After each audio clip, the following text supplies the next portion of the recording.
My name's Bobby Tenpin, and I'm from Ball Ground, Georgia. I'm the digital marketing manager for a financial technology company. I've been a beekeeper since March. That's April, May, June, 4 months. The thing that inspired me to be a beekeeper was 4 years ago, I had a garden that I ended up having to hand pollinate everything. I lived in a large subdivision, but it was a bee desert, essentially. And I thought, well, I'd like to get some bees, but I couldn't keep bees there as part of the covenants. So since moving out here, and then with the launch of Flow Hive, I took that as a catalyst to get started. I decided to try the Flow Hive because I thought it was an awesome invention. I'd seen how typical beekeeping takes place, how harvesting honey happens, and I thought I didn't want to do it that way. I'd rather try something different. And it was right at the same time after acquiring my house here. It was just perfect timing.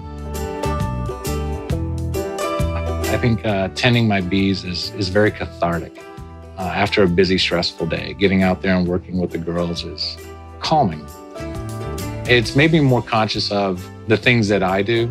4 years ago, when I lived in that bee desert, I was just like everybody else, spraying my lawn with pesticides and herbicides to try and keep everything looking like a golf course. My garden now I use 0 pesticides. I don't treat my lawn. I plant flowers that pollinators will like. I wanted to be a beekeeper, not a bee haver. I started reading as much as I could, then looked up the local beekeeping club, became a member the following fall.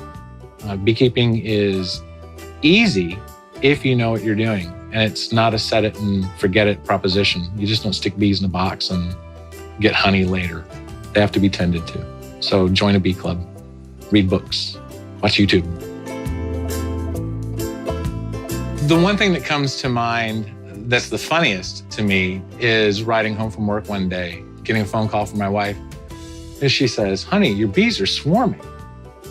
And I'm like, nah, they're very active in the afternoons, especially when the sun is high on the colonies. And I came home and they weren't swarming. The very next day, she calls me on my ride home from work. And she says, "Honey, your bees are swarming. It's way different than yesterday." And it's like a vortex of bees. And it was scary, but I immediately grabbed my camera and I walked down into the middle of it and just took it all in. It was great. Oh, I've always wanted to do this. I'm going to do it now.